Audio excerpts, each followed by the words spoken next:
मरी मुआहदे के तहत बलूचिस्तान में पुरअमन इंतकाल इक़्तिदार ने मुल्क की जमहूरी तारीख में एक नया बाब रकम कर दिया। पाकिस्तान मुस्लिम लीग नून के सूबाई सदर नवाब सनाउल्लाह खान ज़ैरी बिला मुकाबला बलूचिस्तान के 21वें वज़ीर आला मुंतखब हो गए। ऐवान के 54 अरकान ने इन पर मुकम्मल एतमाद का इजहार किया। नवाब सनाउल्लाह खान ज़ैरी का कहना था कि साबिक वज़ीर आला डॉक्टर अब्दुल मालिक बलोच के बलूचिस्तान की तरक्की व खुशहाली के मिशन को पूरा करेंगे। पाक चीन इक़्तिसादी राहदारी समेत तमाम तरक्याती मंसूबों को बर वक्त मुकम्मल किया जाएगा। हम बलूचिस्तान को अमन का गहवारा बनाएंगे और हम उन लोगों को फिर दोबारा मैं उनको कहना चाहता हूँ, आए टेबल टॉक्स करें, रिकंसिलिएशन की हम बात करते हैं।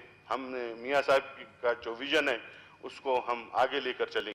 वज़ीर आला बलूचिस्तान नवाब सनाउल्लाह खान ज़ैरी ने ऐवान में अपनी पहली तकरीर में सूबे में अमन के क़याम को अपनी अव्वलीन तरजीह करार दिया। उनका कहना था कि इस हवाले से कोई भी कोताही बर्दाश्त नहीं की जाएगी। जबकि साबिक वज़ीर आला डॉक्टर अब्दुल मालिक बलोच ने नौ मुंतखब वज़ीर आला को अपने मुकम्मल ताउन का यकीन दिलाया। जो नवाब साहब हमें टास्क देगा इंशाल्लाह हम उसको पूरा करेंगे ताकि बलूचिस्तान में अमन हो, बलूचिस्तान की तरक्की हो, बलूचिस्तान में तालीम बढ़े और लोगों को हम सेहत की सहूलतें फराहम कर लें। बाद अज़ां नौ मुंतखब वज़ीर आला नवाब सनाउल्लाह खान ज़ैरी से गवर्नर बलूचिस्तान मोहम्मद खान अचकज़ई ने हल्फ लिया। हल्फ बर्दारी की तकरीब में अरकान असम्बली समेत बड़ी तादाद में लोगों ने शिरकत की। कैमरामैन जमील कासी और खैर मोहम्मद बलोच के साथ रिजवान सईद, कैपिटल टीवी, कोयटा।